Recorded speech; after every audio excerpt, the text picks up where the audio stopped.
सत श्री अकाल बई सारिਆਂ ਨੂੰ। सब तो पहला तो अज जरूरी मेरी गल सुनो ध्यान दे नाल। पहला वाले जिहड़े मेरे पॉलीटिकल साइंस के क्वेश्चनस रहे सी ऑलमोस्ट पंजाब के सारे पेपरां नूं टारगेट कर रहे सीगे।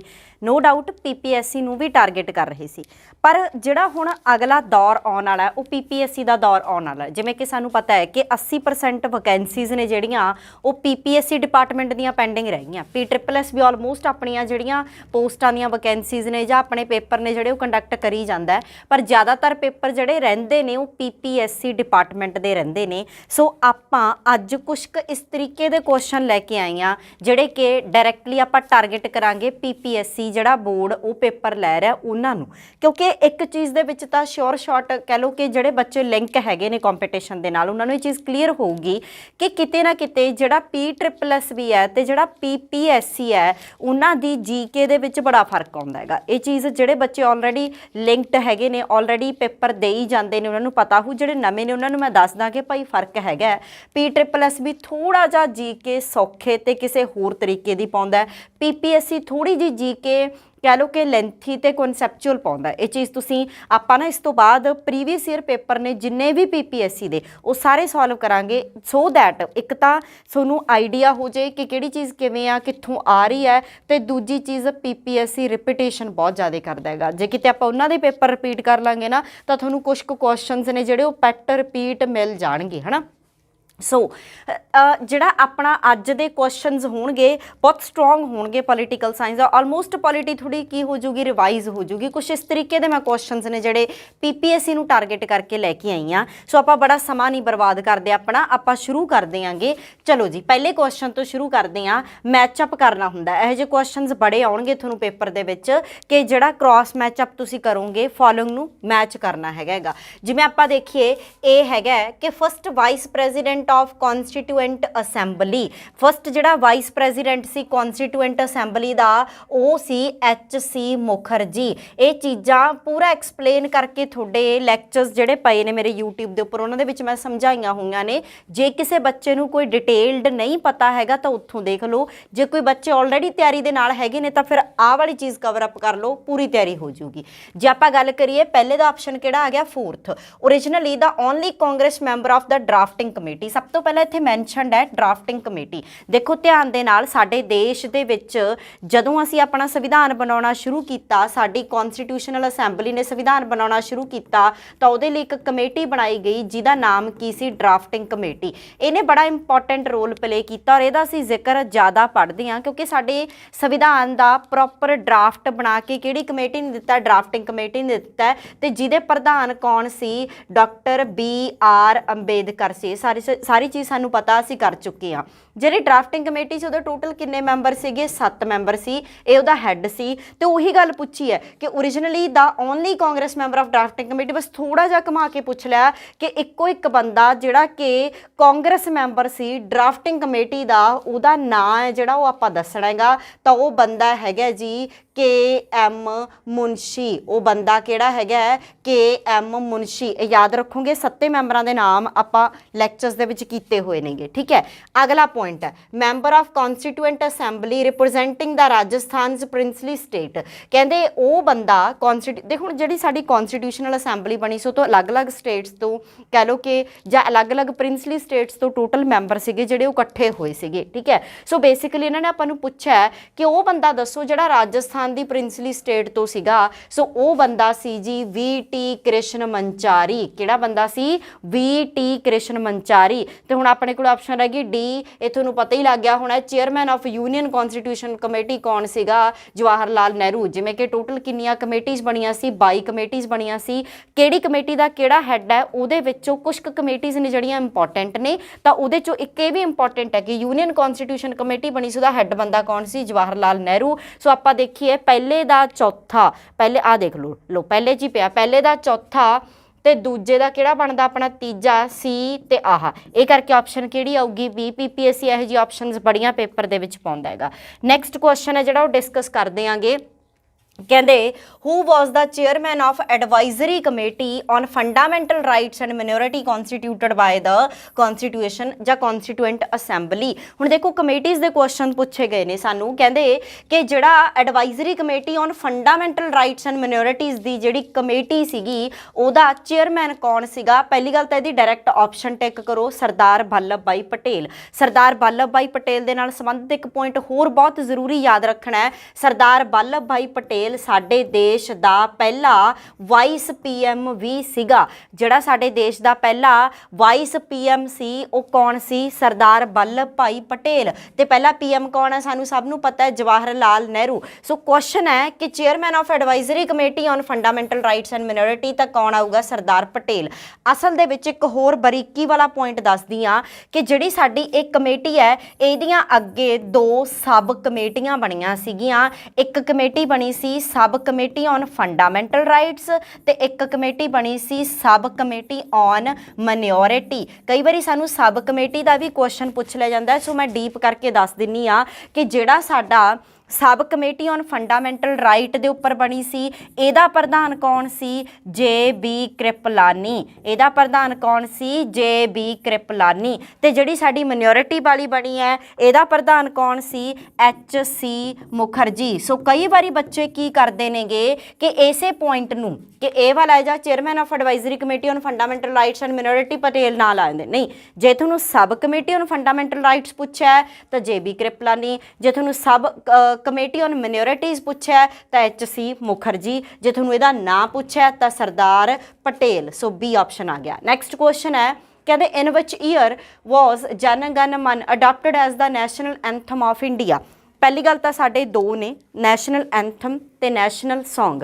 ਦੋਨਾਂ ਦੇ ਵਿੱਚ ਕਨਫਿਊਜ਼ ਨਹੀਂ ਹੋਣਾ। ਜਿਹੜਾ ਨੈਸ਼ਨਲ ਐਂਥਮ ਹੈ ਇਹ ਰਾਜੇ ਰਾਸ਼ਟਰੀ ਗਾਨ ਹੈ ਤੇ ਜਿਹੜਾ ਨੈਸ਼ਨਲ ਸੌਂਗ ਹੈ ਇਹ ਰਾਸ਼ਟਰੀ ਕੀ ਹੈਗਾ, ਗੀਤ ਹੈ। ਠੀਕ ਹੈ, ਸੋ ਕਈ ਬੱਚੇ ਕਈ ਵਾਰੀ ਤੁਹਾਨੂੰ ਇਹੀ ਪੁੱਛ ਲੈਂਦੇ ਨੇ ਕਿ ਨੈਸ਼ਨਲ ਐਂਥਮ ਕਿਹੜਾ ਆ। ਇੱਕ ਗੱਲ, ਪੀਪੀਐਸਸੀ ਕਦੇ ਵੀ ਪੰਜਾਬੀ ਮੀਡੀਅਮ 'ਚ ਪੇਪਰ ਨਹੀਂ ਪਾਊਗੀ। ਕੋਆਪਰੇਟਿਵ ਇੰਸਪੈਕਟਰ ਦਾ ਪੇਪਰ ਚੱਕ ਕੇ ਦੇਖਿਓ, ਟੋਟਲੀ ਇੰਗਲਿਸ਼ ਮੀਡੀਅਮ ਦੇ ਵਿੱਚ ਹੈ। So we have to understand the terms in English, ਹੈ ਨਾ। ਸੋ ਨੈਸ਼ਨਲ ਐਂਥਮ ਦਾ ਮਤਲਬ ਹੁੰਦਾ ਗਾਣ, ਤੇ ਜਿਹੜਾ ਅਸੀਂ ਜਨ ਗਣ ਮਨ ਕਹਿੰਦੇ ਆ ਸਾਡਾ ਨੈਸ਼ਨਲ ਐਂਥਮ ਹੈ। ਤੇ ਜਿਹੜਾ ਸਾਡਾ ਨੈਸ਼ਨਲ ਸੌਂਗ ਹੈ ਉਹ ਹੈਗਾ ਬੰਦੇ ਮਾਤਰਮ, ਬੰਕਮ ਚੰਦਰ ਚਟਰਜੀ। ਉਹ ਚੀਜ਼ ਯਾਦ ਰੱਖੋਗੇ। ਸੋ ਬੇਸਿਕਲੀ ਕੁਐਸਚਨ ਪੁੱਛਿਆ ਗਿਆ, ਕਹਿੰਦੇ ਬਈ ਕਿਹੜੇ ਸਾਲ ਦੇ ਵਿੱਚ ਜਿਹੜਾ ਨੈਸ਼ਨਲ ਐਂਥਮ ਸੀ ਇੰਡੀਆ ਦਾ ਉਹਨੂੰ ਅਡਾਪਟ ਕੀਤਾ ਗਿਆ। ਕਦੋਂ ਅਡਾਪਟ ਕੀਤਾ ਗਿਆ, ਸੀ ਪੁਆਇੰਟ 1950 ਦੇ ਵਿੱਚ। ਐਗਜ਼ੈਕਟ ਡੇਟ ਵੀ ਪੁੱਛ ਲਈ ਜਾਂਦੀ ਹੈ। ਜੇ ਆਪਾਂ ਗੱਲ ਕਰੀਏ ਨੈਸ਼ਨਲ ਐਂਥਮ ਨੂੰ ਅਡਾਪਟ ਕਰਨ ਦੀ ਤਾਂ ਕਿੰਨੀ ਤਰੀਕ ਨੂੰ ਅਡਾਪਟ ਕੀਤਾ ਗਿਆ, 24 ਜਨਵਰੀ 1950 ਨੂੰ।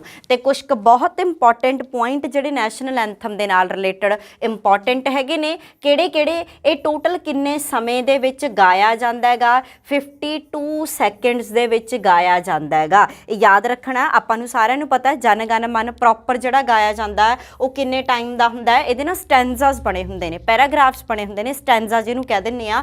ਟੋਟਲ ਕਿੰਨਾ ਟਾਈਮ ਲੈਂਦੇ ਨੇ, 52 ਸੈਕਿੰਡ ਦੇ ਵਿੱਚ ਗਾਇਆ ਜਾਂਦਾ ਹੈ। 24 ਜਨਵਰੀ 1950 ਨੂੰ ਸਾਡੀ ਕਨਸਟੀਟਿਊਸ਼ਨਲ ਅਸੈਂਬਲੀ ਨੇ ਅਡਾਪਟ ਕਰ ਲਿਆ ਸੀ।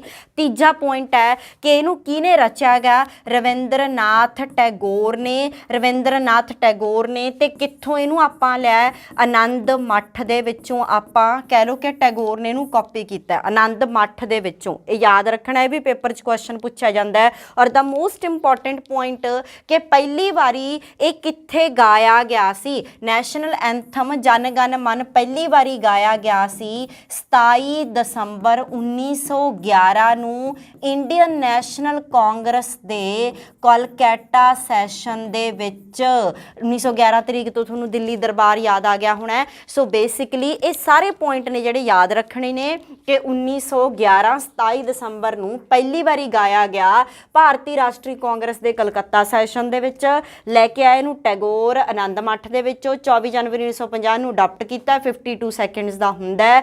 ਇੰਪੋਰਟੈਂਟ ਹੈ। ਨੈਕਸਟ ਪੁਆਇੰਟ ਆ, ਨੈਕਸਟ ਕੁਐਸਚਨ ਆ, ਕਹਿੰਦੇ ਜੀ consider the following statement and choose the correct answer by using the codes given below. ਇਹੋ ਜਿਹਾ ਕੁਐਸਚਨ ਪੀਪੀਐਸਸੀ ਪੱਕਾ ਪਾਉਂਦਾ। ਕੋਈ ਮਰਜ਼ੀ ਪ੍ਰੀਵੀਅਸ ਈਅਰ ਦਾ ਪੇਪਰ ਚੱਕ ਕੇ ਦੇਖ ਲਓ, ਜਿਹੜਾ ਤੁਹਾਡੇ ਅਸਰਸ਼ਨ ਤੇ ਰੀਜ਼ਨ ਵਾਲਾ ਲੈਕਚਰ ਆ ਉਹ ਪੈਂਦਾ ਹੀ ਪੈਂਦਾ। ਹੁਣ ਦੇਖੋ, ਸਭ ਤੋਂ ਪਹਿਲਾਂ ਉਹਨਾਂ ਨੇ ਅਸਰਸ਼ਨ ਦਿੱਤਾ ਹੋਣਾ, ਫਿਰ ਰੀਜ਼ਨ। ਇਹ ਰੀਜ਼ਨਿੰਗ ਵਾਲਾ ਕਨਸੈਪਟ ਹੈਗਾ। ਠੀਕ ਹੈ, ਦੋ ਟਰਮਸ ਦਿੱਤੀਆਂ ਨੇ। ਪਹਿਲੀ ਟਰਮ ਹੈ ਕਿ India is a democratic country, कि भारत एक लोकतांत्रिक देश है, बिल्कुल सही है। दूसरी चीज़ है India has a constitution of its own, बिल्कुल सही है। ਜਿਹੜੇ ऑप्शन इन्होंने ध्यान नाल देखना है, पहले दो ऑप्शन तो ये बनते होंगे ने बच्चा कि both A and R true, कहते असरशन ते रीजन, आ असरशन है, ਇਹਦਾ रीजन ये दिता है, ये दोने कहते ट्रू ने। R is the correct explanation of A, जे किते यह जिहड़ा रीजन है यदी करैक्ट एक्सप्लेनेशन है फिर तो आपां ये ऑप्शन लाना पऊगा। दूसरा ऑप्शन की हुंदा है कि दोने सही ने पर दोनों का आपसी एक्सप्लेनेशन सही नहीं हैगी, मतलब जिहड़ा रीजन है वो सर्शन का सही एक्सप्लेनेशन नहीं हैगा, पर दोनों स्टेटमेंट आपस दे विच की ने सही ने। ते सी की है कि ए ट्रू है आर फॉल्स है, ते डी की है ए आ फॉल्स है ते आर ट्रू है। पहली गल ये चीज़ नूं समझना, बहुत ध्यान दे नाल समझना, उत्थे जा के बच्चे ऑलमोस्ट कन्फ्यूज़ होंदे ने। हुण जे आपां गल करिए जिहड़ा इंडिया एक डेमोक्रेटिक कंट्री है, बिल्कुल सही है, सानूं पता असीं लोकतंत्र देश दे विच रहने आ। India has constitution of its own, अपना अपना भारती संविधान है। सो बेसिकली दोने टर्म्स ट्रू तां हैगे ने, but R is not the correct explanation of A. पहली गल तां ऑप्शन की आऊगा बी। हुण देखो बहुते सारे डेमोक्रेटिक कंट्रीज़ ने जिन्हां दे रिटन कॉन्स्टिट्यूशनस नहीं हैगे, for example England. So basically आपां ये चीज़ नहीं कह सकते कि आर है जिहड़ा वो ए दी करैक्ट एक्सप्लेनेशन है, बट दोनों टर्म्स आपस दे विच टुकमियां ने, सही ने। So B option is the right option, ठीक है।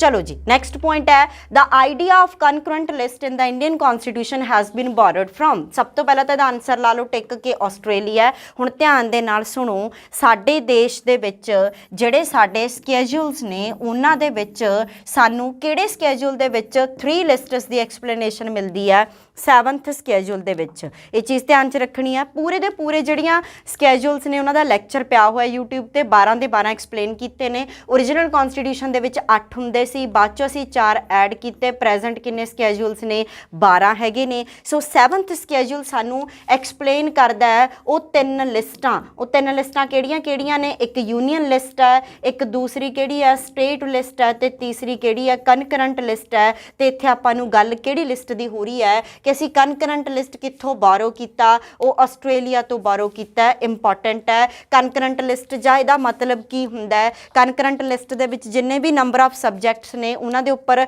लॉ मेकिंग अथॉरिटी है जिहड़ी ओह यूनीअन ते स्टेट नूं मिल के हुंदी है। वो इहो जिहे कानून जिहड़ा यूनीअन सेंटर सरकार ते स्टेट गवर्नमेंट मिल के बनाउंदे ने ओह subject comes under concurrent list. तो ये एक बड़ा इंपॉर्टेंट क्वेश्चन इत्थों निकलदा है कि education comes under which list, the answer will be concurrent. ते बहुते वारी पेपरां च आया हुआ क्वेश्चन हैगा कि कनकरेंट लिस्ट का हिस्सा साडा एजुकेशन विषय जिहड़ा। सो ये पॉइंट पता लग्या सारिਆਂ ਨੂੰ। चलो जी अगे चलते हैं। नैक्सट पॉइंट हैगा, देखो मैच करते हैं दोबारा। आपां नूं मैच करना दिता होया, एक साइड फीचर है, एक साइड आपां नूं दिता है कि बारो कित्थों कीता है। देखो डिफरेंट फीचर्स ने, इत्थों बड़ा इंपॉर्टेंट क्वेश्चन बनता है sources of Indian constitution किहड़ी cheese कित्थों लियाईआं।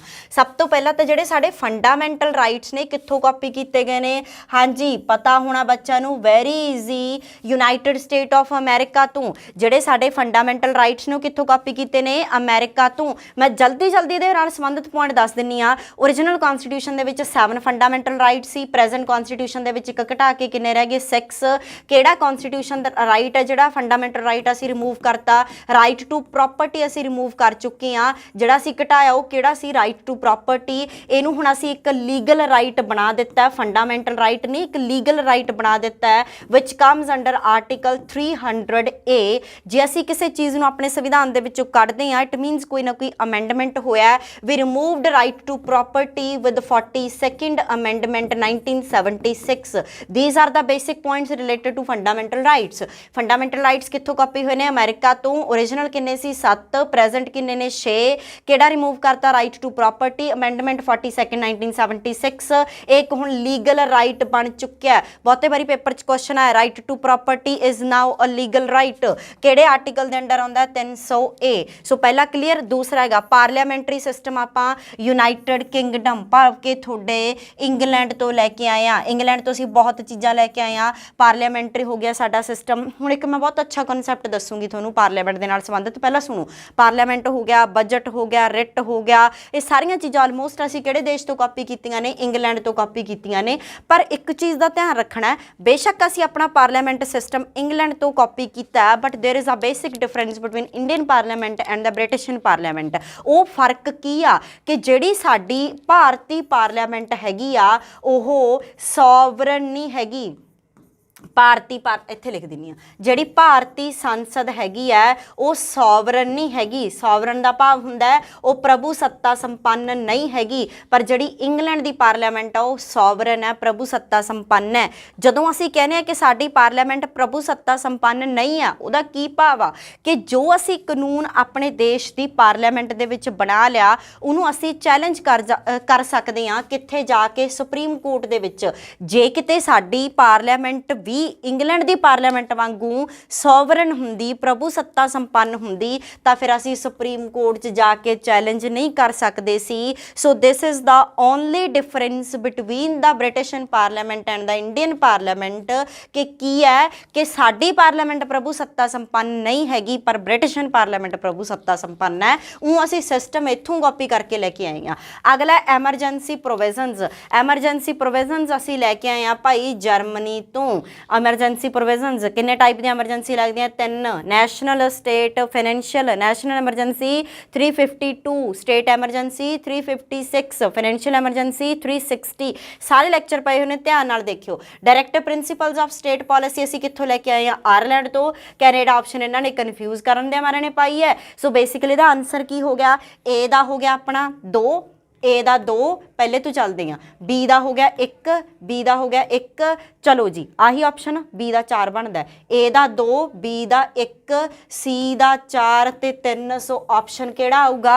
C option is the right option. ਇਹ ਚੀਜ਼ ਦਾ ਧਿਆਨ ਰੱਖੋਗੇ। ਚਲਿਏ ਨੈਕਸਟ ਕੁਐਸਚਨ ਤੇ। ਚਲੋ ਜੀ, ਕੰਸੀਡਰ ਦਾ ਫੋਲੋਇੰਗ ਸਟੇਟਮੈਂਟ। ਕਹਿੰਦੇ ਇਹਨਾਂ ਸਟੇਟਮੈਂਟਸ ਨੂੰ ਕੰਸੀਡਰ ਕਰੋ ਤੇ ਦੱਸੋ ਕਿਹੜੀਆਂ ਸਹੀ ਨੇ ਤੇ ਕਿਹੜੀਆਂ ਗਲਤ ਨੇ। ਹੁਣ ਦੇਖੋ, ਸਭ ਤੋਂ ਪਹਿਲਾਂ देयर आर 3 ਖੜ ਜੋ। The constitution of India has 20 parts. कदे नहीं रहे, पहला 22 होंदे सी, हुण 25 हो गए। सो बी वाली तो गल ही नहीं, पहली गलत आ। There are 390 articles in the constitution of India at all. No, पहला 395 होंदे सी, हुण 468 हो गए। सो गलत आ।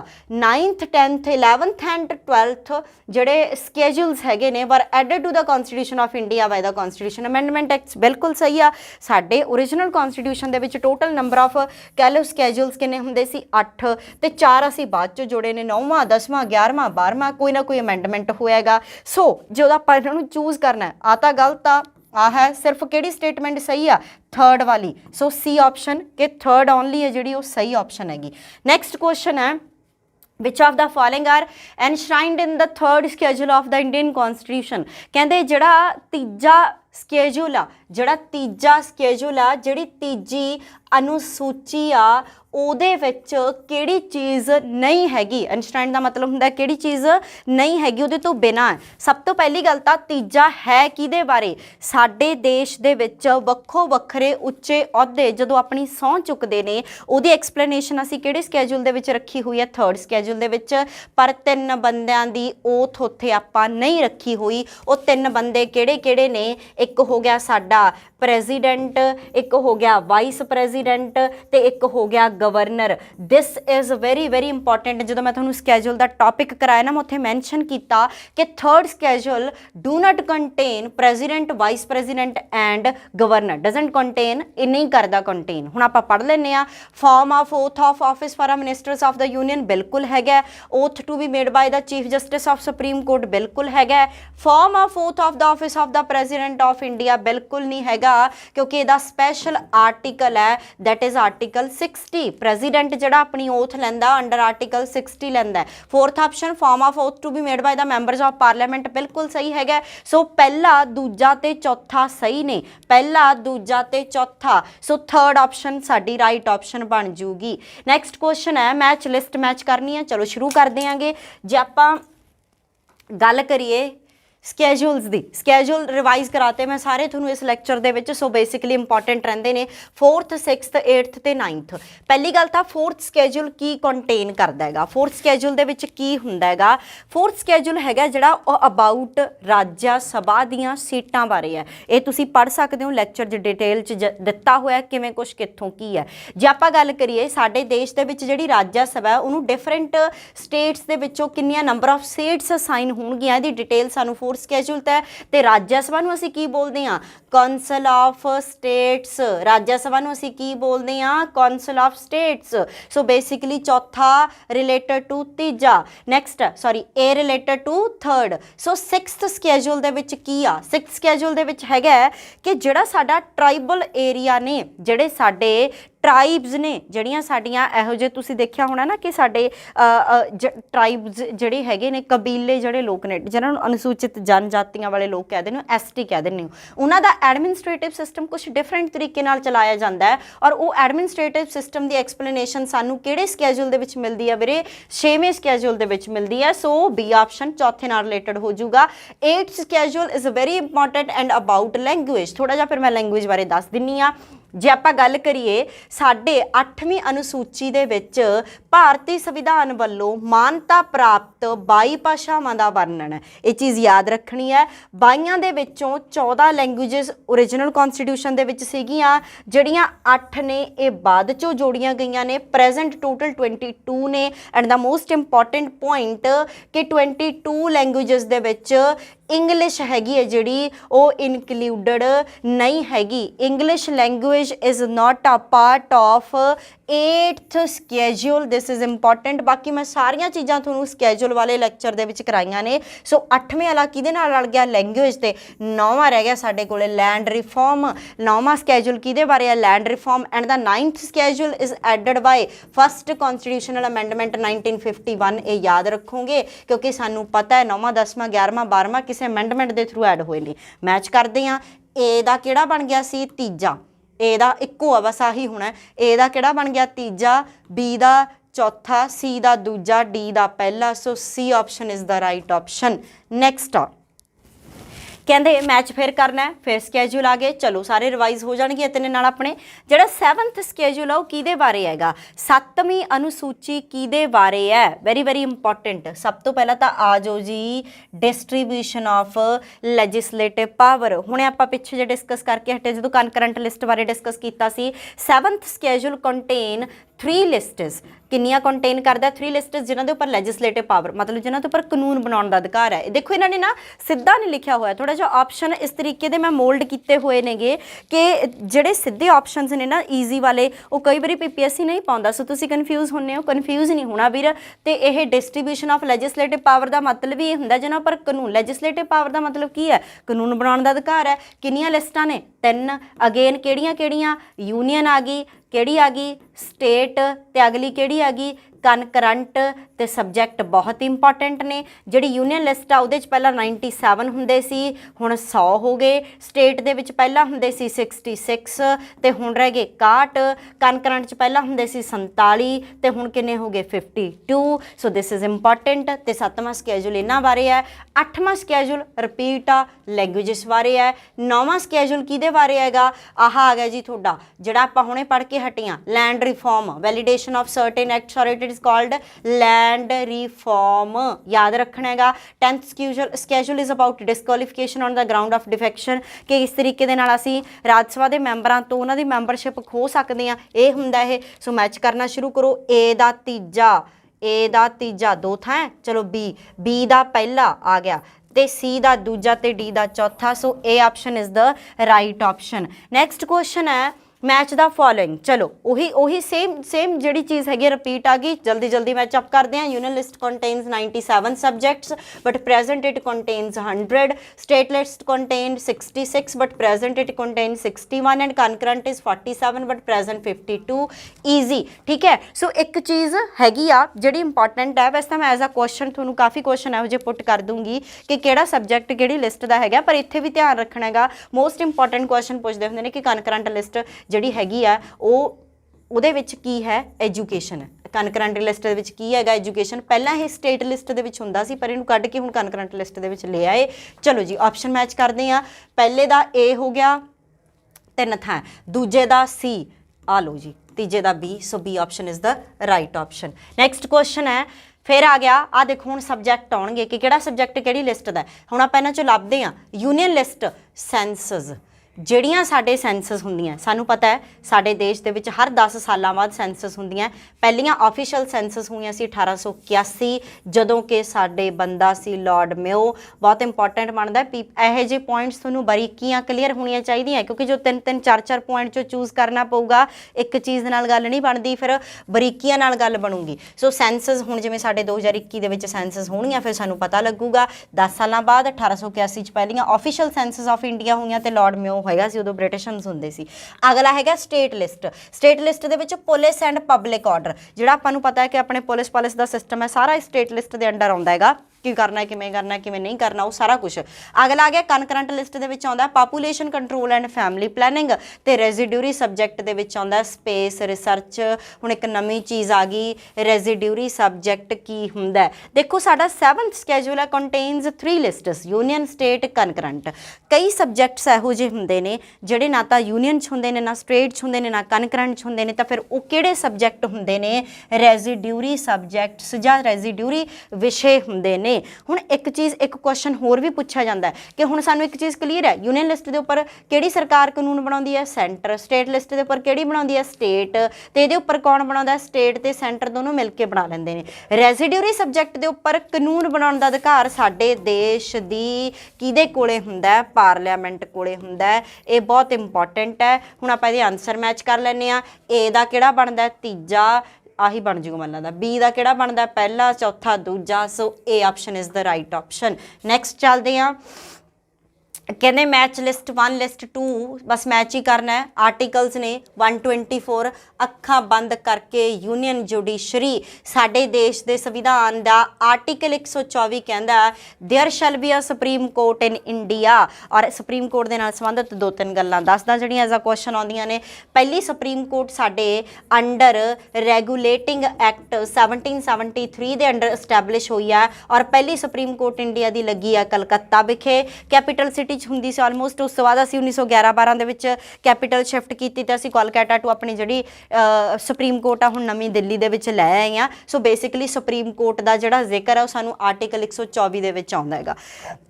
ਨੈਕਸਟ ਇਜ਼ ਅਬਾਊਟ ਆਰਟੀਕਲ 5, ਕਿਹਦੇ 'ਚ, ਸਿਟੀਜ਼ਨਸ਼ਿਪ।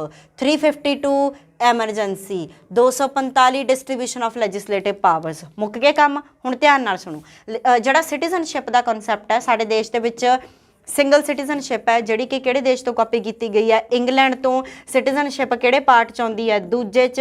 ਕਿੰਨੇ ਆਰਟੀਕਲ ਹੈ, 5 ਤੋਂ 11। ਜੇ ਤੁਹਾਨੂੰ ਆਹ ਚੀਜ਼ ਪਤਾ ਹੁੰਦੀ ਹੈ ਤਾਂ ਫਿਰ ਇਹੋ ਜਿਹੀਆਂ ਚੀਜ਼ਾਂ ਸੋਲਵ ਹੋ ਜਾਂਦੀਆਂ ਨੇ। ਐਮਰਜੈਂਸੀ ਕਿੰਨੇ ਟਾਈਪ ਦੀ ਲੱਗਦੀ ਹੈ, 3 ਟਾਈਪ ਦੀ। 352 ਬਸ ਐਮਰਜੈਂਸੀ ਹੈ ਕਿਉਂਕਿ ਨੈਸ਼ਨਲ ਐਮਰਜੈਂਸੀ ਲੱਗਦੀ ਹੈ 352, ਸਟੇਟ 356 ਤੇ financial 360। 245 distribution of legislative power. ਹੁਣੇ ਕਹਿ ਕੇ ਹਟੀਆਂ ਵੀ ਹੈਵ 12 ਸਕੈਜੂਲਸ। ਸਾਡੇ ਕੋਲ ਕਿੰਨੀਆਂ ਅਨੁਸੂਚੀਆਂ ਨੇ, 12 ਦੇ ਵਿੱਚੋਂ ਜਿਹੜੀ ਸਾਡੀ 7ਵੀਂ ਅਨੁਸੂਚੀ ਹੈ ਉਹਦੇ ਵਿੱਚ ਹੈ ਲੈਜਿਸਲੇਟਿਵ ਪਾਵਰ ਦੀ ਡਿਸਟ੍ਰੀਬਿਊਸ਼ਨ ਕੀਤੀ ਹੋਈ ਹੈ। ਤੇ ਆਰਟੀਕਲ ਕਿਹੜਾ ਹੈ, 245। ਮੈਚ ਕਰਦੇ ਸਿੱਧੇ ਹੋ ਗਿਆ, ਏ ਦਾ 1 2 3 4। So A option is the right option. Next question ਹੈਗਾ ਜੀ ਤੁਹਾਡਾ, match the following list match ਕਰਨੀ। ਆਜੋ ਫਿਰ article 14 very important, right to equality. ਸਭ ਤੋਂ ਪਹਿਲਾਂ ਇੱਕ ਚੀਜ਼ ਦਾ ਧਿਆਨ ਰੱਖਣਾ ਹੈਗਾ, article 14 is the part of fundamental right.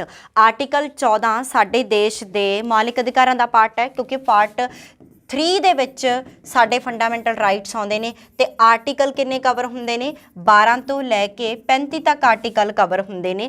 ਜਿਹੜੇ ਸਾਡੇ ਫੰਡਾਮੈਂਟਲ ਰਾਈਟਸ ਨੇ ਨਾ, ਇਹ ਅਸੀਂ ਆਪਣੇ ਕਿਹੜੇ ਦੇਸ਼ ਤੋਂ ਕਾਪੀ ਕੀਤੇ ਨੇ, ਅਮਰੀਕਾ ਤੋਂ। ਬਟ ਜਿਹੜਾ ਸਾਡਾ ਆਰਟੀਕਲ 14 ਆ, ਇਹ ਰਾਈਟ ਟੂ ਇਕੁਐਲਿਟੀ ਅਸੀਂ ਕਿਹੜੇ ਦੇਸ਼ ਤੋਂ ਕਾਪੀ ਕੀਤਾ, ਇੰਗਲੈਂਡ ਤੋਂ। ਇਹ ਵੀਰ ਜ਼ਰੂਰ ਯਾਦ ਰੱਖਣਾ ਹੈਗਾ। ਕਾਫੀ ਬੱਚੇ ਇਸ ਚੀਜ਼ ਨੂੰ ਕੋਰਿਲੇਟ ਕਰ ਲੈਂਦੇ ਨੇ ਕਿ ਭਾਈ ਫੰਡਾਮੈਂਟਲ ਰਾਈਟ ਦੇ ਆਰਟੀਕਲ 14, ਜੇ ਫੰਡਾਮੈਂਟਲ ਰਾਈਟ ਅਮਰੀਕਾ ਤੋਂ ਤਾਂ 14 ਵੀ ਅਮਰੀਕਾ ਤੋਂ। No, right to equality is copied from England. अगे चलते हैं 36 directive principles of state policy. Part किहड़ा हुंदा हैगा, चौथा। ਆਰਟੀਕਲ ਕਿੰਨੇ ਕਵਰ ਹੁੰਦੇ ਨੇ 36 ਤੋਂ 51। ਜੇ ਤੁਹਾਨੂੰ ਆਹ ਚੀਜ਼ਾਂ ਯਾਦ ਨੇ, ਮੈਂ ਇਹਨਾਂ ਨੂੰ ਅਕੋਰਡਿੰਗ ਟੂ ਐਵੇਂ ਕਰਾਇਆ ਹੋਇਆ ਹੈ, ਤਾਂ ਫਿਰ ਤੁਹਾਨੂੰ ਪਤਾ ਲੱਗੂ ਕਿ ਡਾਇਰੈਕਟਰ ਪ੍ਰਿੰਸੀਪਲਸ ਨੇ।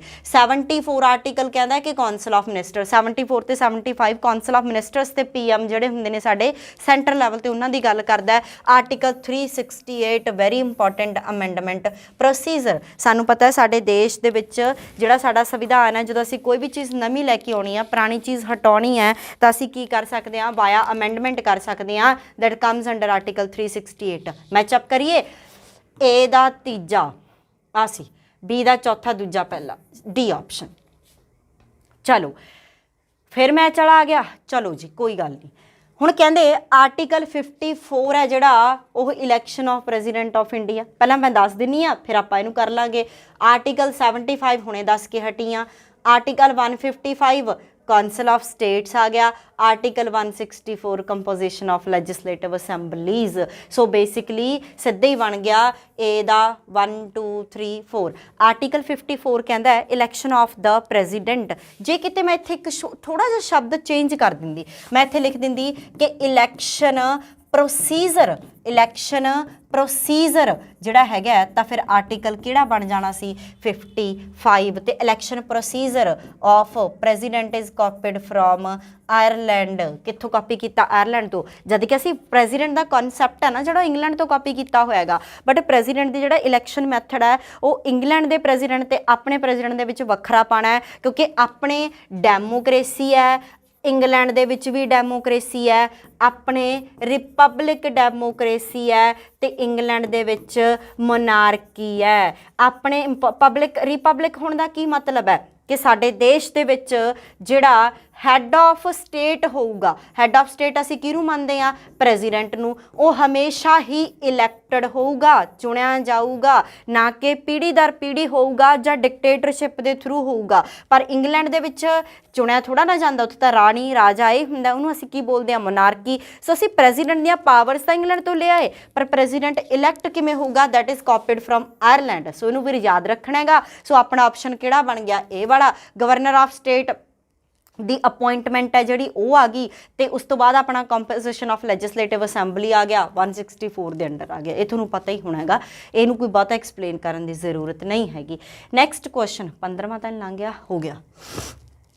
ਨੈਕਸਟ ਕੁਐਸਚਨ ਲਓ, ਥੋੜੇ ਜਿਹੇ ਘੈਂਟ ਵਾਲੇ ਆਰਟੀਕਲਸ ਨੇ ਜਿਹੜੇ ਪਏ ਹੋਏ ਨੇ, ਇੱਕ ਵਾਰੀ ਧਿਆਨ ਨਾਲ ਸਕਰੀਨ ਦੇ ਉੱਪਰ ਦੇਖੋ। ਜੇ ਤੁਹਾਨੂੰ ਕੋਈ ਮੈਚਅਪ ਹੁੰਦਾ ਹੈ ਤਾਂ ਉਹਨੂੰ ਕਰਨ ਦੀ ਕੋਸ਼ਿਸ਼ ਕਰੋ, ਨਹੀਂ ਫਿਰ ਮੈਂ ਮੈਚਅਪ ਕਰਦੀ ਹਾਂ। ਜੇ ਆਪਾਂ ਗੱਲ ਕਰੀਏ ਜਿਹੜਾ ਸਾਡਾ ਆਰਟੀਕਲ 323A ਕਹਿੰਦਾ, ਪਹਿਲਾਂ ਇਹਨੂੰ ਧਿਆਨ ਨਾਲ ਸੁਣੀ ਜਾਓ ਕਿਉਂਕਿ ਇਹ ਥੋੜੇ ਜਿਹੇ ਟਫ ਚੱਕ ਕੇ ਪਾਏ ਨੇ। ਐਡਮਿਨਿਸਟ੍ਰੇਸ਼ਨ ਟ੍ਰਿਬਿਊਨਲਸ ਦੇ ਨਾਲ ਜਿਹੜਾ ਆਰਟੀਕਲ 324 ਕਹਿੰਦਾ ਹੈ, this is totally related to election. Article 330 ਕਹਿੰਦਾ ਹੈ this is related to reservation of seats for SC and ST in Lok Sabha, and 320 is functions of public service commission. So option ਪਹਿਲੇ ਦਾ ਦੂਜਾ, A2 ਤੇ B1, A2 ਤੇ B1। ਹੁਣ ਧਿਆਨ ਨਾਲ ਸਾਰੇ ਜਣੇ ਸੁਣੋ ਕੀ ਹੈ। ਆਰਟੀਕਲ 323A ਕਹਿੰਦਾ ਐਡਮਿਨਿਸਟ੍ਰੇਸ਼ਨ ਟ੍ਰਿਬਿਊਨਲਸ ਜਿਹੜਾ ਕਿ ਟ੍ਰਾਈਬਸ ਨੇ ਉਹਨਾਂ ਦਾ ਪ੍ਰਸ਼ਾਸਨਿਕ ਪ੍ਰਬੰਧ ਕਿਸੇ ਅਲੱਗ ਤਰੀਕੇ ਨਾਲ ਚਲਾਇਆ ਜਾਂਦਾ ਹੈ, ਜਿਹੜਾ ਕਿ ਆਰਟੀਕਲ ਕਿਹਦੇ ਵਿੱਚ ਆਉਂਦਾ ਹੈਗਾ 323। 324 ਨੰਬਰ ਆਰਟੀਕਲ ਸਾਨੂੰ ਸਾਰਿਆਂ ਨੂੰ ਰੱਟਾ ਲੱਗਿਆ ਹੋਣਾ ਚਾਹੀਦਾ ਹੈ, because election commission comes under article 324। ਤੇ ਆਪਾਂ ਨੂੰ ਪੁੱਛਿਆ ਜਾਂਦਾ ਕੁਐਸਚਨ, ਸਾਡੇ ਦੇਸ਼ ਦੇ ਵਿੱਚ ਇਲੈਕਸ਼ਨ ਕਮਿਸ਼ਨ ਚੋਣਾਂ ਕਰਾਉਂਦਾ ਹੈ ਕਿਹਦੀਆਂ? ਇਹ ਵੀ ਮੈਂ ਬਹੁਤ ਚੰਗੇ ਤਰੀਕੇ ਨਾਲ ਐਕਸਪਲੇਨ ਕੀਤਾ ਆਪਦੀ ਕਲਾਸ ਦੇ ਵਿੱਚ। ਪ੍ਰੈਜ਼ੀਡੈਂਟ, ਵਾਈਸ ਪ੍ਰੈਜ਼ੀਡੈਂਟ, ਹੋਰ ਕਿਹੜੇ ਹੋ ਗਏ ਆਪਣੇ MP, MLA। ਇਹ ਸਾਰੀਆਂ ਇਲੈਕਸ਼ਨਸ ਕਿਹਦੇ ਅੰਡਰ ਹੁੰਦੀਆਂ ਨੇ? Election commission. State election commission ਕੀ ਕਰਦਾ? ਇਹ ਵੀ ਯਾਦ ਰੱਖਣਾ, ਜਦੋਂ ਮੂਹਰੇ ਸ਼ਬਦ ਆ ਗਿਆ state election commission. State election commission ਜਿੰਨੀਆਂ ਸਾਡੀਆਂ ਲੋਕਲ ਬਾਡੀਜ਼ ਨੇ, ਜਿਵੇਂ ਕਿ ਸਾਡੀਆਂ ਪੰਚਾਇਤਾਂ, ਬਲਾਕ ਸਮਤੀਆਂ, ਜ਼ਿਲ੍ਹਾ ਪ੍ਰੀਸ਼ਦਾਂ, ਨਗਰ ਨਿਗਮ, ਨਗਰਪਾਲਿਕਾ, ਉਹਨਾਂ ਸਾਰਿਆਂ ਦੀ ਇਲੈਕਸ਼ਨ ਕੌਣ ਕਰਾਉਂਦਾ? State election commission. ਇਹ ਯਾਦ ਰੱਖੋਗੇ। That comes under article 324। ਤੇ most important point, present election commissioner ਕੌਣ ਹੈ? ਹੁਣ ਜਿਵੇਂ ਕਿ ਸਾਨੂੰ ਪਤਾ ਹੈ ਕਿ ਨੈਕਸਟ ਈਅਰ 5 ਸਟੇਟਸ ਦੇ ਵਿੱਚ ਇਲੈਕਸ਼ਨ ਹੋਣ ਜਾ ਰਹੀਆਂ ने, सो ਇਹੋ ਜਿਹਾ ਕੁਐਸਚਨ ਪੁੱਛ ਸਕਦੇ ਨੇ। Punjab is one of them, Punjab 'ਚ ਹੋਣਗੀਆਂ, ਯੂਪੀ 'ਚ ਹੋਣਗੀਆਂ, ਗੋਆ 'ਚ ਹੋਣਗੀਆਂ, ਹੈ ਨਾ। ਸੋ ਪੰਜਾਬ ਉਹਨਾਂ 'ਚ ਇੱਕ ਹੈ। ਸਾਨੂੰ ਪਤਾ ਹੋਵੇ ਕਿ ਜਿਹੜਾ ਪ੍ਰੈਜ਼ੈਂਟ ਇਲੈਕਸ਼ਨ ਕਮਿਸ਼ਨਰ ਹੈ ਉਹ ਕੌਣ ਹੈ? ਸੁਸ਼ੀਲ ਚੰद्रा। ਕੌਣ ਹੈ ਜੀ? ਸੁਸ਼ੀਲ ਚੰद्रा, ਜਿਹੜਾ ਕਿ ਸੀਕੁਐਂਸ ਵਾਈਜ਼ ਕਿੰਨਵਾਂ ਵੀ ਪੁੱਛ ਸਕਦੇ ਨੇ, ਜਿਹੜਾ ਕਿ ਕਿੰਨਵਾਂ ਇਲੈਕਸ਼ਨ ਕਮਿਸ਼ਨਰ ਹੈ? 24th। ਇਹ ਯਾਦ ਰੱਖਣਾ ਹੈਗਾ, ਠੀਕ ਹੈ। ਹੁਣ ਅਸੀਂ ਆਉਂਦੇ ਆਰਟੀਕਲ 330। ਸਾਨੂੰ ਪਤਾ ਹੈ ਜਿਹੜੇ ਸਾਡਾ ਪਾਰਲੀਮੈਂਟ ਆ ਉਹਦੇ ਦੋ ਸਦਨ ਨੇ, ਫਸਟ ਇਜ਼ ਲੋਕ ਸਭਾ, ਸੈਕੰਡ ਇਜ਼ ਰਾਜ ਸਭਾ। ਪਹਿਲੀ ਗੱਲ ਤਾਂ ਲੋਕ ਸਭਾ ਦੇ ਵਿੱਚ ਰਿਜ਼ਰਵੇਸ਼ਨ ਹੈਗੀ ਹੈ SC ਤੇ ST the, that comes under article 330। SC the reservation ਹੈ ਜਿਹੜੀ ਉਹ 84 ਮੈਂਬਰ ਨੇ, ST ਦੀ ਰਿਜ਼ਰਵੇਸ਼ਨ ਹੈ 47 ਹੈ, ਤੇ ਟੋਟਲ 131 ਸੀਟਸ ਨੇ ਜਿਹੜੀਆਂ 545 ਦੇ ਵਿੱਚੋਂ ਲੋਕ ਸਭਾ ਦੇ ਵਿੱਚ ਰਿਜ਼ਰਵ ਹੁੰਦੀਆਂ ਨੇ। But there is no reservation in case of Rajya Sabha. Rajya Sabha 'ਚ ਕੋਈ ਰਿਜ਼ਰਵੇਸ਼ਨ ਨਹੀਂ ਹੈਗੀ। ਸੋ ਇਹੀ ਚੀਜ਼ ਆਪਾਂ ਨੂੰ 330 ਆਰਟੀਕਲ ਦੇ ਅੰਡਰ ਆਉਂਦੀ ਹੈ। 320 ਕੀ ਕਹਿੰਦਾ? Function of public service commission. ਜਿਹੜਾ ਸਾਡਾ ਪਬਲਿਕ ਸਰਵਿਸ ਕਮਿਸ਼ਨ ਹੈ, ਜਿਵੇਂ UPSC ਵਗੈਰਾ ਹੋ ਗਿਆ ਜਾਂ PCS, ਜਿਵੇਂ ਆਪਾਂ ਕਹਿੰਦੇ ਨਾ ਪੰਜਾਬ ਦੇ ਵਿੱਚ PCS ਹੈ ਇਹ ਉਹ, ਤਾਂ ਉਹਨਾਂ ਦੀ ਸਾਰਿਆਂ ਦੀ ਡਿਟੇਲ ਹੈ ਜਿਹੜੀ 320 ਆਰਟੀਕਲ 'ਚ ਆਉਂਦੀ ਹੈ। ਤੇ 320 ਆਰਟੀਕਲ ਨੂੰ ਜੇ ਆਪਾਂ ਕਹੀਏ ਪਬਲਿਕ ਸਰਵਿਸ ਕਮਿਸ਼ਨ ਦੇ ਉੱਪਰ ਕਾਨੂੰਨ ਬਣਨ ਦਾ ਅਧਿਕਾਰ ਸਪੈਸ਼ਲ ਕਿਹਦੇ ਕੋਲ ਹੁੰਦਾ? ਰਾਜ ਸਭਾ ਕੋਲੇ। ਆਪਾਂ ਐਕਸਪਲੇਨ ਕੀਤਾ ਹੋਇਆ। ਸੋ 16th ਦਾ ਆਂਸਰ ਕੀ ਆ ਜਾਊਗਾ? C। ਨੈਕਸਟ ਕੁਐਸਚਨ ਹੈ 17th। ਮੈਚਅਪ ਕਰਨਾ ਹੈ ਅਮੈਂਡਮੈਂਟ 368 ਫਾइनांस ਕਮਿਸ਼ਨ। ਹੁਣ ਦੇਖੋ ਬੜਾ ਇੰਪੋਰਟੈਂਟ ਰਹਿਣ ਵਾਲੀਆਂ ਇਹ ਚੀਜ਼ਾਂ। Finance commission 280, financial emergency 360, all India services 312। ਦੇਖੋ ਹੁਣ ਆਪਾਂ ਕਹਿ ਕੇ ਹਟੇ ਹਾਂ ਕਿ ਜਿਹੜਾ ਸਾਡੇ ਦੇਸ਼ ਦੇ ਵਿੱਚ ਜਦੋਂ ਅਸੀਂ ਸੰਵਿਧਾਨ ਦੇ ਵਿੱਚ ਕੁਝ ਬਦਲਾਵ ਕਰਨਾ, ਨਵੀਂ ਚੀਜ਼ ਲੈ ਕੇ ਆਉਣੀ ਹੈ, ਪੁਰਾਣੀ ਚੀਜ਼ ਹਟਾਉਣੀ ਹੈ, ਤਾਂ ਸਾਨੂੰ ਡੈਫੀਨੇਟਲੀ ਕੋਈ ਨਾ ਕੋਈ ਅਮੈਂਡਮੈਂਟਸ ਕਰਨੇ ਪੈਣਗੇ। That comes under article 368। ਇਹ ਯਾਦ ਰੱਖਣਾ ਹੈਗਾ। ਅਗਲਾ ਪੁਆਇੰਟ ਕੀ ਹੈ? ਫਾइनांस ਕਮਿਸ਼ਨ। ਫਾइनांस ਕਮਿਸ਼ਨ ਇੱਕ ਇਹੋ ਜਿਹੀ ਬਾਡੀ ਹੈ ਜਿਹੜੀ ਕਿ ਕਨਸਟੀਟਿਊਸ਼ਨਲ ਬਾਡੀ ਆ। That comes under article 280। ਔਰ ਫਾइनांस ਕਮਿਸ਼ਨ ਕਰਦਾ ਕੀ ਹੈ? This is also very very important. Finance commission ਦਾ ਕੰਮ ਹੁੰਦਾ ਹੈ ਟੈਕਸ ਡਿਸਟਰੀਬਿਊਟ ਕਰਨਾ between centre and state. Tax ਦੀ ਡਿਸਟਰੀਬਿਊਸ਼ਨ ਕਰਦਾ ਬਿਟਵੀਨ ਸੈਂਟਰ ਐਂਡ ਸਟੇਟ। ਤੇ ਜੇ ਆਪਾਂ ਗੱਲ ਕਰੀਏ ਪ੍ਰੈਜ਼ੈਂਟ ਸਾਡੇ ਦੇਸ਼ ਦੇ ਵਿੱਚ ਫਾइनांस ਕਮਿਸ਼ਨਰ ਕੌਣ ਹੈ? NK Singh. Present Indian finance commission ਕੌਣ ਹੈ? NK ਸਿੰਘ। 15th ਜਿਵੇਂ ਆਪਾਂ ਕਿਹਾ ਸੀ ਨਾ ਇਲੈਕਸ਼ਨ ਕਮਿਸ਼ਨਰ 24th ਹੈ, ਤੇ ਕਿਹੜਾ 15th ਹੈ। ਹੁਣ ਤੁਸੀਂ ਮੈਨੂੰ ਨਾ ਕਮੈਂਟ ਦੇ ਵਿੱਚ ਇੱਕ ਚੀਜ਼ ਦੱਸੋਗੇ ਕਿ first election commissioner of India, first finance commissioner of India, first attorney general ਤੇ ਫਸਟ ਕੈਗ। ਫਸਟ ਦੇ ਬੜੇ ਕੁਐਸਚਨਸ ਆਉਂਦੇ ਨੇ। ਪ੍ਰੈਜ਼ੈਂਟ ਮੈਂ ਤੁਹਾਨੂੰ ਕਰਵਾ ਦਿੰਨੀ ਆ। Financial emergency comes under article 360, ਬਹੁਤ ਵਾਰੀ ਕਰ ਲਿਆ। All India services 312। ਹੁਣੇ ਮੈਂ ਦੱਸ ਕੇ ਹਟੀ ਸੀ by using article 312 Rajya Sabha has the special power to make law in case of all India services. ਹੁਣ ਸਾਨੂੰ ਪਤਾ ਹੈ ਸਾਡੇ ਸਦਨ ਦੇ ਦੋ ਹਿੱਸੇ ਨੇ, ਲੋਕ ਸਭਾ ਤੇ ਰਾਜ ਸਭਾ। ਕੁਛ ਕੁ ਬਿੱਲ ਸਪੈਸ਼ਲੀ ਪਹਿਲਾਂ ਲੋਕ ਸਭਾ 'ਚ ਜਾਂਦੇ ਨੇ, ਕੁਛ ਕੁ ਬਿੱਲ ਸਪੈਸ਼ਲੀ ਪਹਿਲਾਂ ਰਾਜ ਸਭਾ ਦੇ ਵਿੱਚ ਜਾਂਦੇ ਨੇ। ਪਰ ਜੇ ਆਪਾਂ ਗੱਲ ਕਰੀਏ ਆਲ ਇੰਡੀਆ ਸਰਵਿਸਿਜ਼ ਦਾ ਬਿੱਲ ਕਿਹਦੀ ਰਿਕਮੈਂਡੇਸ਼ਨ ਤੇ ਰੱਖਿਆ ਜਾਂਦਾ? Rajya Sabha. That comes under article 312। ਯਾਦ ਰੱਖੋਗੇ। ਸੋ ਪਹਿਲੇ ਦਾ C। ਪਹਿਲੇ A ਦਾ ਕਿਹੜਾ ਆਰਟੀਕਲ ਆਪਣੇ ਕੋਲੇ? A ਦਾ ਆਰਟੀਕਲ ਬਣਦਾ ਹੈ ਚੌਥਾ। A ਦਾ ਚੌਥਾ ਆ ਸੀ। B ਦਾ ਤੀਜਾ। ਚਲੋ ਜੀ B ਆਪਸ਼ਨ ਆ ਗਿਆ ਆਪਣੇ ਕੋਲੇ। ਨੈਕਸਟ ਕੁਐਸਚਨ ਫਿਰ ਮੈਚ ਕਰਨਾ ਆ ਗਿਆ। ਚਲੋ this is very very important. Articles ਬੜੇ ਇੰਪੋਰਟੈਂਟ ਹੋਣ ਵਾਲੇ ਨੇ। ਸਭ ਤੋਂ ਪਹਿਲੀ ਗੱਲ ਤਾਂ ਆਪਾਂ ਮੈਚਅਪ ਕਰ ਲੈਂਦੇ ਹਾਂ ਕਿਉਂਕਿ ਥੋੜ੍ਹੇ ਜਿਹੇ ਟਫ ਨੇ। ਮੈਂ ਤੁਹਾਨੂੰ ਮੈਚ ਕਰ ਦਿੰਦੀ ਹਾਂ। ਸਭ ਤੋਂ ਪਹਿਲੀਆਂ 'ਚ 215 high court to be the court of record, ਤੇ 222 ਟ੍ਰਾਂਸਫਰ ਆਫ ਜੱਜਸ from one court to another, 226 power of high court to issue certain writs, 227 powers of the superintendent over all the courts by the high court. ਹੁਣ ਇਹਦਾ ਮਤਲਬ ਕੀ ਹੈ? 215 article ਕਹਿੰਦਾ ਹੈ ਕਿ high court to be the court of record. ਸਾਡੇ ਦੇਸ਼ ਦੇ ਵਿੱਚ ਸਭ ਤੋਂ ਸੁਪੀਰੀਅਰ ਹੈ ਸੁਪਰੀਮ ਕੋਰਟ, ਤੇ ਇੱਕ ਸਟੇਟ ਦੇ ਵਿੱਚ ਸਭ ਤੋਂ ਉੱਪਰ ਆਉਂਦੀ ਹੈ ਹਾਈ ਕੋਰਟ। ਹਾਈ ਕੋਰਟ ਤੇ ਸੁਪਰੀਮ ਕੋਰਟ ਨੂੰ ਕੋਰਟ ਆਫ ਰੈਕਰਡ ਦਾ ਦਰਜਾ ਦਿੱਤਾ ਜਾਂਦਾ ਹੈ। ਕਿਵੇਂ? ਕਿ ਜਦੋਂ ਕੋਈ ਵੀ ਕੋਰਟ ਆਪਣੇ ਡਿਸੀਜ਼ਨ ਲੈਂਦੀ ਆ ਉਹਨੂੰ lower court as an example set ਕਰ ਸਕਦੀ ਹੈ, ਹੈ ਨਾ। ਉਹਦੇ ਬੇਸਿਸ ਤੇ ਕਈ ਵਾਰੀ ਕੋਈ ਇਨ ਫਿਊਚਰ ਫੈਸਲਾ ਦੇਣਾ ਹੋਵੇ ਲੋਅਰ ਕੋਰਟ ਕਰ ਸਕਦੀ ਹੈ। So high court to be a court of record comes under article 215। 222 ਕੀ ਕਹਿੰਦਾ? ਟ੍ਰਾਂਸਫਰ ਆਫ ਜੱਜਸ from one high court to another. ਹੁਣ ਦੇਖੋ ਸਾਡੇ ਦੇਸ਼ ਦੇ ਵਿੱਚ ਹਰੇਕ ਸਟੇਟ ਦੇ ਵਿੱਚ ਇੱਕ ਹਾਈ ਕੋਰਟ ਹੋਣੀ ਚਾਹੀਦੀ ਹੈ ਔਰ ਦੋ ਸਟੇਟਸ ਦੀ ਇੱਕ ਸਾਂਝੀ ਹਾਈ ਕੋਰਟ ਹੋ ਸਕਦੀ ਹੈ। ਸਾਡੇ ਹਾਈ ਕੋਰਟ ਦੇ ਜੱਜਾਂ ਦਾ ਕਾਰਜਕਾਲ ਹੁੰਦਾ 6 ਸਾਲ। ਕਈ ਵਾਰੀ ਜ਼ਰੂਰੀ ਨਹੀਂ ਕਿ 6 ਦੇ 6 ਸਾਲ ਇੱਕੋ ਹਾਈ ਕੋਰਟ ਦੇ ਵਿੱਚ ਲੱਗਣ। ਇੱਕ ਜਿਹੜਾ ਕਹਿ ਲਓ ਕਿ president with the help of authorities ਜਾਂ ਹਾਈ ਕੋਰਟ ਦੇ ਚੀਫ ਜਸਟਿਸ ਨਾਲ ਕੰਸਲਟ ਕਰਕੇ ਇੱਕ ਬੰਦੇ ਨੂੰ ਇੱਕ ਜਗ੍ਹਾ ਤੋਂ ਦੂਸਰੀ ਜਗ੍ਹਾ ਟ੍ਰਾਂਸਫਰ ਕਰ ਸਕਦਾ ਬਾਈ ਯੂਜ਼ਿੰਗ ਆਰਟੀਕਲ 222 226 ਯਾਦ ਹੋਣਾ ਰਿਟ ਕਿੰਨੇ ਟਾਈਪ ਦੀਆਂ ਰਿਟਾਂ ਪੈਂਦੀਆਂ ਜੀ ਸਾਡੇ 5 ਟਾਈਪ ਦੀਆਂ ਸੁਪਰੀਮ ਕੋਰਟ ਤੇ ਹਾਈ ਕੋਰਟ 'ਚ ਰਿਟ ਜਾਂਦੀ ਹੈ ਸੁਪਰੀਮ ਕੋਰਟ 'ਚ ਰਿਟ ਪੈਂਦੀ ਹੈ by using article 332 high court 'ਚ ਰਿਟ ਪੈਂਦੀ ਹੈ by using article 226 so 227 powers of the superintendent overall the courts by the high court ਮਤਲਬ ਆਪਾਂ ਕਹਿਤਾ ਨਾ ਕਿ ਇੱਕ ਸਟੇਟ ਦੇ ਵਿੱਚ ਸਭ ਤੋਂ ਹਾਇਰ ਕੋਰਟ ਕਿਹੜੀ ਹੁੰਦੀ ਆ ਹਾਈ ਕੋਰਟ ਹੁੰਦੀ ਆ ਸੋ ਸਾਰੀਆਂ ਜਿਹੜੀਆਂ ਕੋਰਟਸ ਉਹਦੇ ਅੰਡਰ ਆਉਂਦੀਆਂ ਉਹਦੇ ਉੱਪਰ ਪਾਵਰ ਆ high court the that comes under article 227 so option ਕਿਹੜਾ ਆ ਗਿਆ ਆਪਣੇ ਕੋਲੇ A ਦਾ ਬਣ ਗਿਆ ਚੌਥਾ B ਦਾ ਬਣ ਗਿਆ ਪਹਿਲਾ A ਦਾ ਚਲੋ ਪਹਿਲਾਂ ਹੀ ਬਣ ਗਿਆ ਠੀਕ ਹੈ ਚਲੋ ਜੀ ਨੈਕਸਟ ਕੁਐਸਚਨ ਹੈ ਦੈਟ ਇਜ਼ ਆਰਟੀਕਲ 76 ਆਰਟੀਕਲ ਨੇ ਸਿੱਧੇ ਤੇ ਈਜ਼ੀ ਵਾਲੇ ਨੇ ਰਿਪੀਟਡ ਨੇ article 76 attorney general of India article 148 comptroller auditor general of India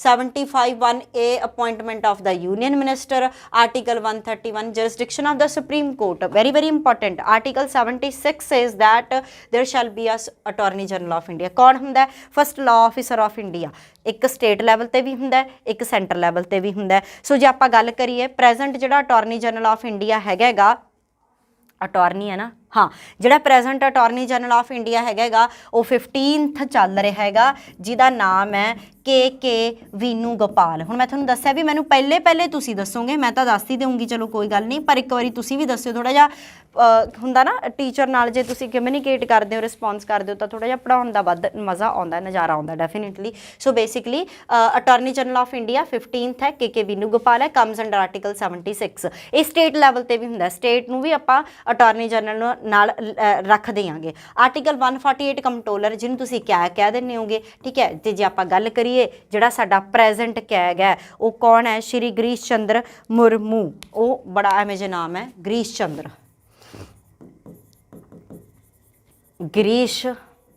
Chandra Murmu ਇਹ ਹੈ ਆ ਗਿਆ 75(1) ਨੇ appointment of the union minister ਸਾਨੂੰ ਸਭ ਨੂੰ ਪਤਾ ਹੈ 2-3 ਵਾਰੀ ਪਿੱਛੇ ਕੁਐਸਚਨ ਆ ਚੁੱਕੇ jurisdiction of the supreme court this is important jurisdiction ਨੂੰ ਆਪਾਂ ਪੰਜਾਬੀ 'ਚ ਬੋਲਦੇ ਹਾਂ ਅਧਿਕਾਰ ਖੇਤਰ ਸੁਪਰੀਮ ਕੋਰਟ ਦੇ jurisdiction area original jurisdiction appellate jurisdiction ਪੜ੍ਹਾਂਗੇ ਨਾ ਆਪਾਂ ਸੁਪਰੀਮ ਕੋਰਟ ਦੇ ਵਿੱਚ ਤਾਂ ਪੜ੍ਹੇ ਵੀ ਹੋਣਗੇ ਕਈ ਬੱਚਿਆਂ ਨੇ ਸੋ ਸੁਪਰੀਮ ਕੋਰਟ ਕੋਲੇ ਕਿਹੜਾ ਅਧਿਕਾਰ ਖੇਤਰ ਹੈ ਭਾਵ ਕਿ ਕਿਹੜੇ ਇਹੋ ਜਿਹੇ ਕੇਸਿਸ ਨੇ ਜਿਹੜੇ ਕਿ ਸੁਪਰੀਮ ਕੋਰਟ ਕੋਲੇ ਜਾਂਦੇ ਨੇ ਔਰ ਕਿਹੜੇ ਸਟੈਪਸ ਦੇ ਥਰੂ ਜਾਂਦੇ ਨੇ ਜਿਵੇਂ ਆਪਾਂ ਕਹਿੰਦੇ ਆ ਕਿ ਕੁਝ ਕੁ ਕੇਸਿਸ ਨੇ ਜਿਹੜੇ ਸਿੱਧੇ ਸੁਪਰੀਮ ਕੋਰਟ ਕੋਲੇ ਜਾਣਗੇ ਫॉर एग्जांपल कह लो कि कोई डिस्प्यूट होंदा बिटवीन स्टेट एंड सेंटर वो केस किहदा सुप्रीम कोर्ट दा between 2 states and more states वो केस किहदा सुप्रीम कोर्ट दा उन्हें असीं ओरिजिनल जुरिसडिक्शन कह दिंदे आ सो ये सारा किहड़े आर्टिकल च आउंदा 131 दे विच आउंदा नेक्स्ट क्वेश्चन है थोड़ा तेज चलदे आ नेक्स्ट क्वेश्चन है equality before law 14 right to work 41 just and human conditions to work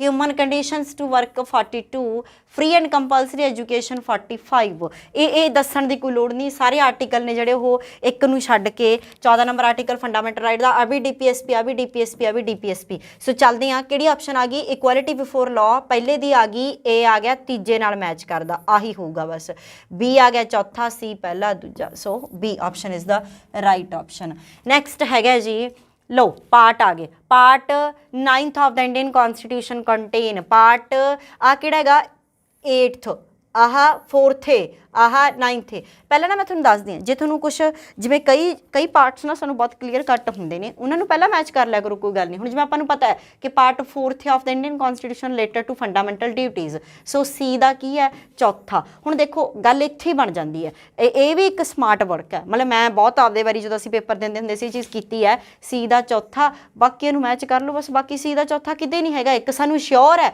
fundamental duties वाला सानूं सब नूं श्योर हुंदा हैगा कम्स अंडर पार्टिकल 4th ए सो बेसिकली बाकियां दा की हैगा आपां देख लैंदे आ जे आपां गल करिए ए दा तीजा जिहड़ा ए है पार्ट 9 इहदा की आऊगा तीजा पंचायतां जिहड़ा आह पार्ट है पंचायती है ते जिहड़ा आ पार्ट है म्यूनसिपल है हुण देख लो पार्ट 9th है जिहड़ा वो की बन जूगा म्यूनसिपल आ किहड़ा बनदा सी पंचायती राज हुण अपने कोल एक रह गया union territory that comes under किहड़ा पार्ट ए वाला पार्ट ठीक है सो किहड़ा ऑप्शन सही ऑप्शन हो गया अपना ए ऑप्शन सही ऑप्शन हो गया नेक्स्ट क्वेश्चन आ मैच करना चलो फिर दवा fundamental rights 4th a fundamental due ना फंडामेंटल राइट्स ने ਤੀਜਾ part fundamental duties 4th A emergency provisions. ਹੁਣ ਦੇਖੋ ਸਭ ਤੋਂ ਪਹਿਲਾਂ ਯੂਨੀਅਨ ਪਾਰਟ 5th ਤੇ emergency provision part 18th। So basically ਸਿੱਧੀ ਜੀ ਗੱਲ ਹੈ, ਬਹੁਤੇ ਵਾਰੀ ਡਿਸਕਸ ਹੋ ਚੁੱਕਿਆ।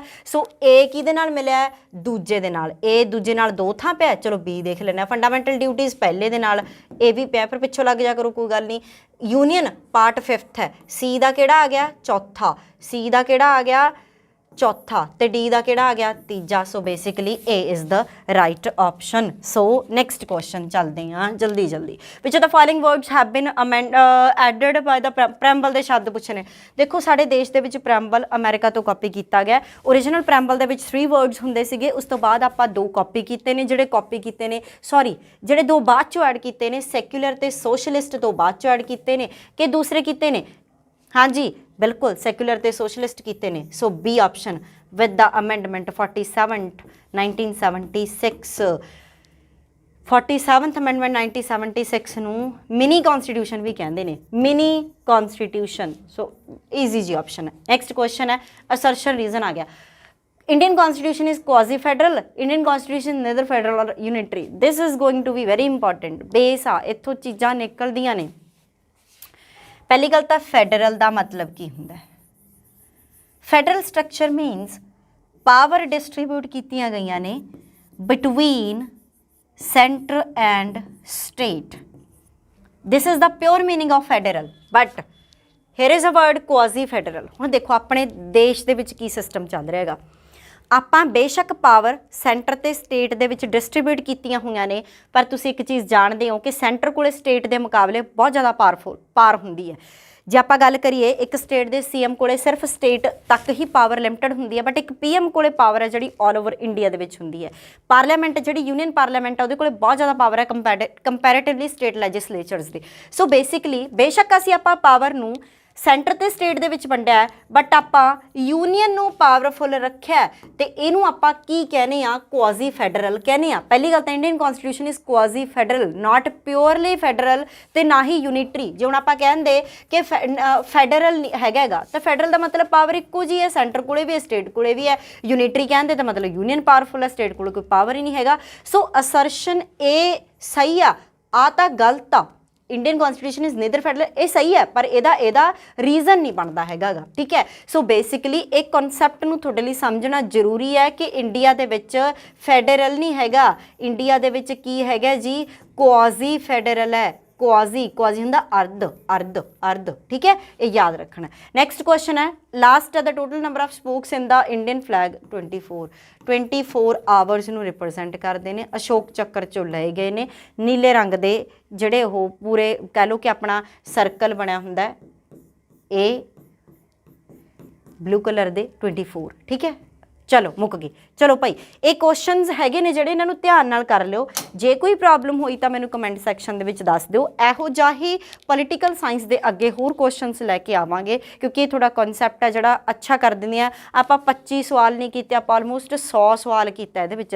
100 ਤਾਂ ਆਪਾਂ ਉਹੀ ਕਰ ਲਿਆ ਜਿਹੜਾ ਤੇ ਲਿਖਿਆ ਸੀ, ਕੋਈ 40-50 ਤਾਂ ਮੈਂ ਵੀ ਦੱਸਦੇ ਹੋਣੇ ਨੇ। ਸੋ ਇਹੋ ਜਿਹੇ ਕੁਐਸਚਨਸ ਕਰਨ ਦਾ ਫਾਇਦਾ ਪੀਪੀਐਸਸੀ ਐਗਜ਼ਾਮ ਕਿ ਤੁਹਾਡਾ ਇੱਕ ਕੁਐਸਚਨ ਦੇ ਨਾਲ 4-5 ਕਨਸੈਪਟਸ ਨੇ ਜਿਹੜੇ ਉਹ ਕਵਰ ਅਪ ਹੋਣਗੇ, ਫਿਰ ਕਿਤੇ ਜਾ ਕੇ ਗੱਲ ਬਣੂਗੀ। Because PPSC the paper pattern ਹੈ ਇਹ ਟੋਟਲੀ ਉਹੀ ਪੇਪਰ ਪੈਟਰਨ ਦੇ ਬੇਸਿਸ ਤੇ ਕੁਐਸਚਨ ਚੱਕੇ ਗਏ ਨੇ। ਸੋ ਬੱਚਾ ਪੜ੍ਹੋ, ਹੁਣ ਮੌਕਾ ਹੈ, ਇਹਨੂੰ ਨਾ ਗਵਾਓ, ਕਿਉਂਕਿ ਆਹੀ ਹਫਤੇ ਦੇ ਵਿੱਚ ਕੋਆਪਰੇਟਿਵ ਇੰਸਪੈਕਟਰ ਦੀਆਂ ਜਿਹੜੀਆਂ ਪੀਪੀਐਸਸੀ ਕੱਢਦਾ ਹੁੰਦਾ ਪੋਸਟਾਂ ਔਰ ਜਿਹੜੀਆਂ ਸੀਨੀਅਰ ਅਸਿਸਟੈਂਟ ਦੀਆਂ ਪੋਸਟਾਂ ਨੇ ਉਹ ਆਉਣਗੀਆਂ। ਸੋ ਬੇਸਿਕਲੀ ਥੋੜ੍ਹਾ ਜਿਹਾ ਧਿਆਨ ਦਿਓ ਹੁਣ, ਹੈ ਨਾ। ਇਹ ਨਾ ਹੋਵੇ ਵੀ ਆਪਾਂ ਸਾਲ 2 ਸਾਲ ਤੋਂ ਮਿਹਨਤ ਕਰੀ ਜਾਂਦੇ ਹਾਂ ਤੇ ਕੋਲੇ ਆ ਕੇ ਆਪਾਂ ਥੋੜ੍ਹਾ ਜਿਹਾ ਵੀ ਕਿਸੇ ਚੀਜ਼ ਦਾ ਰਿਸਕ ਨਹੀਂ ਲੈਣਾ ਹੈਗਾ। ਸੋ ਤੁਹਾਨੂੰ ਇਹ ਸਾਰੇ ਕੁਐਸਚਨਸ ਨੇ ਜਿਹੜੇ ਇਹਨਾਂ ਨੂੰ ਇੱਕ ਵਾਰੀ PDF ਦੀ ਫਾਰਮ ਦੇ ਵਿੱਚ ਮੈਂ ਅਵੇਲੇਬਲ ਕਰਵਾ ਦੂੰਗੀ। ਜੇ ਤੁਹਾਨੂੰ ਹੋਰ ਵੀ ਮਟੀਰੀਅਲ ਇਹੋ ਜਿਹਾ PDF ਦੀ ਫਾਰਮ ਚਾਹੀਦਾ ਤਾਂ ਟੈਲੀਗ੍ਰਾਮ ਦਾ ਲਿੰਕ ਪਾ ਦੂੰਗੀ, ਉਹਨੂੰ ਜੁਆਇਨ ਕਰ ਲਓ ਸੋ ਦੈਟ ਤੁਸੀਂ ਉੱਥੋਂ ਮਟੀਰੀਅਲ ਲੈ ਪਾਓ। ਇਹੋ ਜਿਹੇ ਕੁਐਸਚਨਸ ਤੁਹਾਨੂੰ ਉੱਥੋਂ ਵੀ ਮਿਲ ਜਾਣਗੇ। ਚਲੋ ਠੀਕ ਹੈ ਜੀ, ਮਿਲਦੇ ਹਾਂ ਫਿਰ ਆਪਾਂ ਅਗਲੀ ਕਲਾਸ ਦੇ ਵਿੱਚ।